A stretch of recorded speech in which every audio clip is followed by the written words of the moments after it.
అన్నమయ్య జిల్లా రాయచోటిపట్నంలోని Madanapalli road PCR function hall నందు మీడియా సమావేశంలో బీజేపీ జిల్లా అధ్యక్షుడు సాయి లోకేష్ మాట్లాడుతూ ప్రపంచం భారతదేశంలోని అత్యంత మేధావి అయిన అత్యుత్తమ నాయకుల్లో భారతదేశ ప్రధానమంత్రి నరేంద్ర మోదీ ఒకరని తెలిపారు.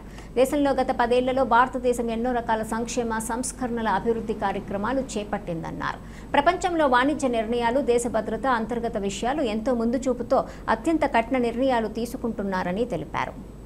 జరుగుతున్నటువంటి ఒంటిమిట్ట పులివెందుల జడ్పీటీసీ స్థానాలు ఏవైతే ఉన్నాయో వాటిని కూటమి తప్పనిసరిగా కైవసం చేసుకుంటుంది. వాటి యొక్క విజయం కోసం భారతీయ జనతా పార్టీ కూడా సంపూర్ణమైనటువంటి మద్దతును తెలియజేయడం జరిగింది. ఈ క్రమంలో మాకు ఒక విశ్వాసం ఏంటంటే ఒంటిమిట్ట కళ్యాణోత్సవానికి సైతం జగన్మోహన్ రెడ్డి గారు రాలేదు. కళ్యాణోత్సవాన్ని ఏ రోజు సరిగ్గా జరగలేదు. ఈరోజు ఒంటిమిట్టకు రాష్ట్రంలోనే కాకుండా అంతర్జాతీయంగా పేరు ప్రఖ్యాతులు వచ్చాయంటే అది కూటమి వల్ల. ఒంటిమిట్ట అభివృద్ధి జరిగింది అంతో ఇంతో అంటే కూటమి ప్రభుత్వం వల్ల.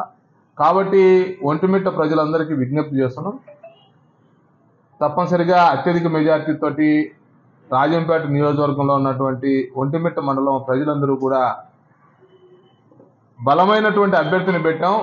గొప్ప విజయాన్ని చేకూర్చి పెడితే భవిష్యత్తులో మరింత అభివృద్ధి చేసుకునేటువంటి ఆస్కారం ఉంటుంది.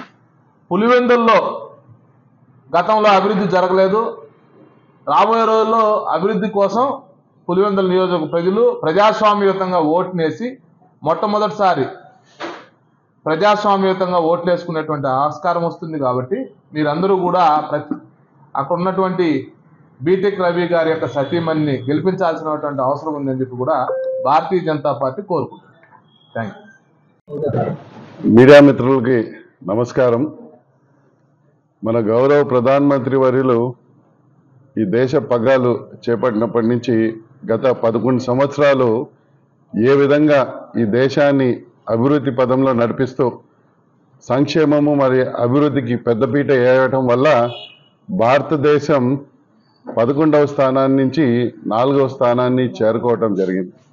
అదే కాకుండా దేశ భద్రత అంశంపై కానీ సరిహద్దుల్లో లేకపోతే పొరుగు దేశాలతో ఏ విధంగా వారు ఒక దృఢ నిశ్చయంతో వారు అవలంబించిన తీరు కానీ మనకందరు కూడా తెలిసిన విషయమే. గతంలో కార్గిల్ నుంచి మొన్న జరిగిన ఆపరేషన్ సింధూర్ వరకు కూడా ఏవేవైతే జరిగినాయో వారు మన దేశ ప్రతిష్ట ఏ విధంగా అంతర్జాతీయ స్థాయిలో వారు దాన్ని పైకి తీసుకువెళ్లారో మనకందరు కూడా తెలిసిన విషయం. మరి గత సంవత్సరం 2024లో ఎన్నికలు జరిగిన సమయంలో కూటమికి అంతకుముందున్న ప్రభుత్వానికి చరమగీతం పాడుతూ ఒక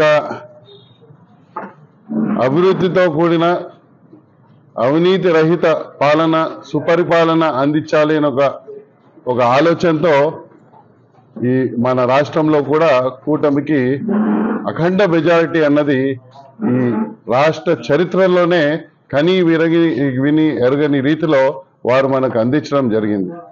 అందులో భాగంగా భారతీయ జనతా పార్టీ రథసారథైన మన గౌరవ ప్రధానమంత్రి వర్యులు నరేంద్ర మోదీ గారు ప్రత్యేకించి మన రాష్ట్రానికి, ఈ రాష్ట్రం కొత్త రాష్ట్రం, దీన్ని మనకు ఒక ప్రత్యేకంగా చూసి అన్ని విధాలుగా వారు వేరే రాష్ట్రాలు ఇతర రాష్ట్రాలు పోల్చుకుంటే ఆంధ్ర రాష్ట్రానికి ఇంకొద్దిగా ఎక్కువ చేయూతను ఇవ్వాలి అనేసి ఏ విధంగా అయితే మనకు పోలవరం విషయంలో కానివ్వండి, ఈ రాష్ట్రానికి పేదవాళ్ళకి ఇల్లు విషయంలో కానివ్వండి, మొన్ననే ఒక 3 రోజుల క్రితము మా రోడ్డు రవాణా శాఖ మంత్రివర్యులు నితిన్ గడ్కరీ గారు ఈ రాష్ట్రానికి వచ్చి 29 ప్రాజెక్టులలో 5,233 కోట్ల రూపాయలు వారు ప్రారంభోత్సవం చేయడం జరిగింది.